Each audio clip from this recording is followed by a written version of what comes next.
Social media Facebook সহ বিভিন্ন মাধ্যমে নিজেকে নিয়ে বানোয়াট কন্টেন্ট ছড়ানোর অভিযোগ তুলে তীব্র ক্ষোভ প্রকাশ করেছেন ঢাকাই চলচ্চিত্রের আলোচিত চিত্রনায়িকা শিরিন শিলা। সম্প্রতি কিছু ফেসবুক পেজ ও ইউটিউব চ্যানেলে বিভিন্ন ধরনের কন্টেন্ট প্রকাশ হয় তাকে নিয়ে।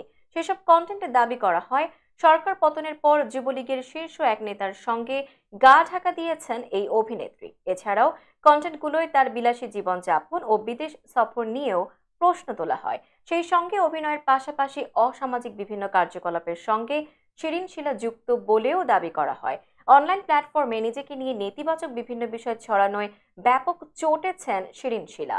গত 5 সেপ্টেম্বর ফেসবুক ভেরিফাইড পেজে এক ভিডিও বার্তায় শিরিন শিলা বলেন, এখন থেকে প্রায় 6-7 বছর আগে ক্যাসিনো কাণ্ডে কয়েকজন নায়িকাদের সঙ্গে আমার নামও এসেছিল। সেই ইস্যুটি আবারও টেনে আনছেন আপনারা। কিছু প্রতিবেদনে দাবি করা হচ্ছে যে একজন যুবলীগ নেতার সঙ্গে নাকি আমার সখ্যতা রয়েছে। আমি নাকি তাদের সঙ্গে বিদেশ সফরে গেছি আর সরকার পতনের পর গা ঢাকা দিয়েছি।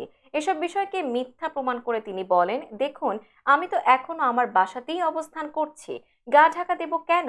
আর যাদের কথা বলা হচ্ছে আমার জানা মতে এখনো কারাগারে রয়েছেন তারা, তাদের তো আমেরিকার ভিসাও নেই। আমি যদি বাইরে যাইও তাহলে আমেরিকাতেই যাই। এ সময় প্রশ্ন ছুড়ে তিনি বলেন, আরেকটি বিষয়, আমি নাকি পর্নোগ্রাফির সঙ্গে জড়িত। যদি এসবের সঙ্গে আমি জড়িতই থাকি তাহলে এই অবস্থায় কিভাবে আমি অভিনেত্রী হলাম? আমি তো আর সানি লিওন নই, ইন্ডাস্ট্রিতে অভিনয় করি।